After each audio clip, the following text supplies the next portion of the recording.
Welcome you all to the another lecture of the animal tissue, or in this lecture we are going to discuss about the intercellular जैक्शन। तो हम इस lecture में जो topic बात करेंगे ना, उस टॉपिक का नाम है इंटरसेलुलर जैक्शन। तो सबसे पहले समझते हैं what is mean by intercellular जैक्शन। तो जब ना दो इपिथेलियल टिश्यू एक साथ जुड़े होते हैं ना, तो उसी जुड़ाव को जो है कनेक्शंस को बोलते हैं intercellular junction. When two tissue present together, the junction present between them is known as intercellular junction। तो it is the intercell mean by intercellular junction. ठीक है, और ये जो बाइंड होते हैं ना, जो दो टिश्यू एक साथ बाइंड होते हैं ना, वो बाइंड होने का जो प्रॉपर्टी है, it is the base upon the structure and function. उनके आकार और उनका काम के हिसाब से बाइंडिंग दिखाते हैं। सबसे पहले बात करें इंटरसेलुलर जंक्शंस के बारे में, तो हम इसको बोलते हैं इंटरडिग्रेडेशंस। इंटरडिग्रेडेशन इंटरसेलुलर जंक्शन मतलब इसमें क्या होता है, इसमें ये होता है जो एडजस्टमेंट सेल होता है, जो बगल का सेल होता है, वो मॉडिफिकेशन शो करता है, ट्रांजिशनल साइट के अंदर मॉडिफिकेशन शो करता है, और जिसकी हेल्प से एडजेसेंट सेल को ज्वाइंट किए रहते हैं। तो एपिथेलियल का डायग्राम है जिसमें एक सेल मॉडिफिकेशन होने की वजह से दूसरे सेल को जोड़ पाया है, राइट। और इसको बोलते हैं कहाँ प्रेजेंट होता है, ये प्रेजेंट होता है ट्रांजिशनल एपिथेलियम की होता है। ट्रांजिशनल एपिथेलियम वो एपिथेलियम होता है जो एक के बगल में प्रेजेंट होता है। The epithelium known transitional epithelium. तो इसमें होता है इंटरडिग्रेडेशन। मतलब क्या होता है कि ट्रांजिशनल सेल के अंदर मॉडिफिकेशन होता है जिसकी वजह जुड़ाव होता है। It was the first type. Second type हुआ द एडहेरिंग और डेस्मोसोम्स। ये सबसे इंपॉर्टेंट है, बहुत जगह आएगा, राइट। डेस्मोसोम और एडहरिंग में क्या होता है, एडहरिंग में होता है जुड़ना, राइट। मतलब जुड़ जाना, गोंद गोंद होता है ना, गोंद गोंद क्या करता है, जोड़ता है, right. Such type of property occur in this type of desmosome. इसके अंदर गोंद होता है और उस गोंद को बोलते हैं टोनोफिब्रिल्स। टोनोफिब्रिल्स बोलते हैं, जो क्रिटीन पिगमेंट्स क्रिटीन प्रोटीन से बना होता है, क्राइटीन प्रोटीन से बना होता है।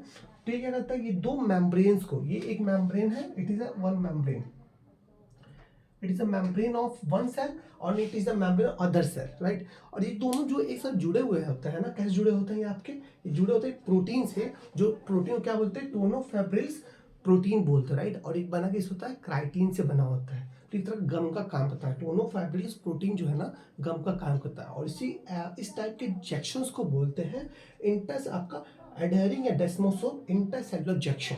और ये कहाँ दिखेगा आपको, जब स्टैटिफाइड के बारे में हम पढ़ेंगे ना, तो स्टैटिफाइड के अंदर लेयर के ऊपर लेयर अरेंजमेंट होता है, राइट। तो ये लेयर के ऊपर लेयर अरेंजमेंट जो होता है ना, तो लेयर दूसरे लेयर से जुड़ा कैसे होता है, प्रोटीन से जुड़ा होता है। और उस प्रोटीन का नाम क्या है, टोनोफिब्रिल्स या डेस्मोसोम्स, राइट। तो हम इतना समझ गए, right. Third type was the tight आपका टाइट फंक्शन इंटरसेलुलर जंक्शन।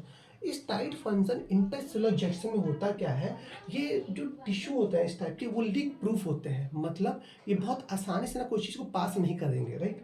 तो इस टाइप में क्या होता है, ये मान लेते हैं ये मेम्ब्रेन एक टाइप का ये मेम्ब्रेन है और ये दूसरे सेल का मेम्ब्रेन है। तो cell membrane one, cell membrane two, ये दोनों बीच में ना ये जो टोनोप्लास्ट जो आपका टोनोफिब्रिल जो है ना, बहुत अच्छे से बहुत ज़्यादा अमाउंट में प्रेजेंट होने की वजह से क्या होता है, बहुत अच्छे से अरेंजमेंट करते हैं, जिसकी वजह से क्या होता है, बहुत आराम से कोई चीज़ पास नहीं हो पाती है, राइट।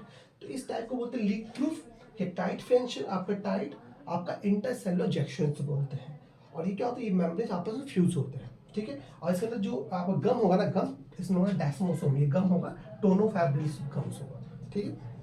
कहाँ दिखेगा, जो भी कोलुमिनार सेल्स होते हैं ना, उसके अंदर आपका टाइट फंक्शंस दिखेंगे, बिकॉज ये कोलुमिनार सेल होते हैं, मॉडिफिकेशंस को करते हैं, अलग अलग काम करेंगे। जैसे आपका एब्जॉर्प्शन, दूसरा एक्सक्रीशन, राइट, और दूसरा आपका सरफेस एरिया बढ़ाना, ठीक है। तो ये सब काम जो होता है आपका आप कोलुमिनार्स करते हैं। तो इसीलिए कोलुमिनार सेल के अंदर जो जंक्शन प्रेजेंट होता है ना, that's one tight function intercellular junctions. And the last one was the gap junction. Gap junction क्या होता है, गैप जंक्शन दो सेल के मेम्ब्रेन के अंदर प्रेजेंट होता है। ये मान लो सेल का मेम्ब्रेन वन है और इस सेल का मेम्ब्रेन टू है। तो इन दोनों के बीच में ना it having the consist of large gap, इनके बीच में ना बहुत बड़े बड़े गैप होते हैं, जिसकी वजह सब्सटेंस जो है ना आराम से पास हो जाए, दिखेगा। तो रैपिड ट्रांसफर ऑफ आयंस, जहाँ पर रैपिड ट्रांसफर ऑफ आयंस की बात करते हैं ना, वहाँ पे क्या दिखेगा, गैप जंक्शन दिखेंगे। अगर बात करें रैपिड ट्रांसफर ऑफ आयंस कहाँ होंगे, प्लाज्मा मेम्ब्रेन के ऊपर रैपिड ट्रांसफर होंगे, जो मेम्ब्रेन होगा सेल का उसके अंदर होगा। और कहाँ होंगे, नर्वस सेल्स के अंदर रैपिड ट्रांसफर ऑफ सब्सटेंसेस होता है, राइट। तो ये जो जैक्शन यहाँ प्रेजेंट होंगे ना, उसको बोलते हैं गैप जैक्शन। तो ये 4 टाइप के जो है जैक्शन जो है एक सेल के अंदर प्रेजेंट होता है, जो एक सेल से दूसरे सेल को जोड़ता है। ठीक है, मिलते हैं नेक्स्ट लेक्चर में अंदर टॉपिक के साथ।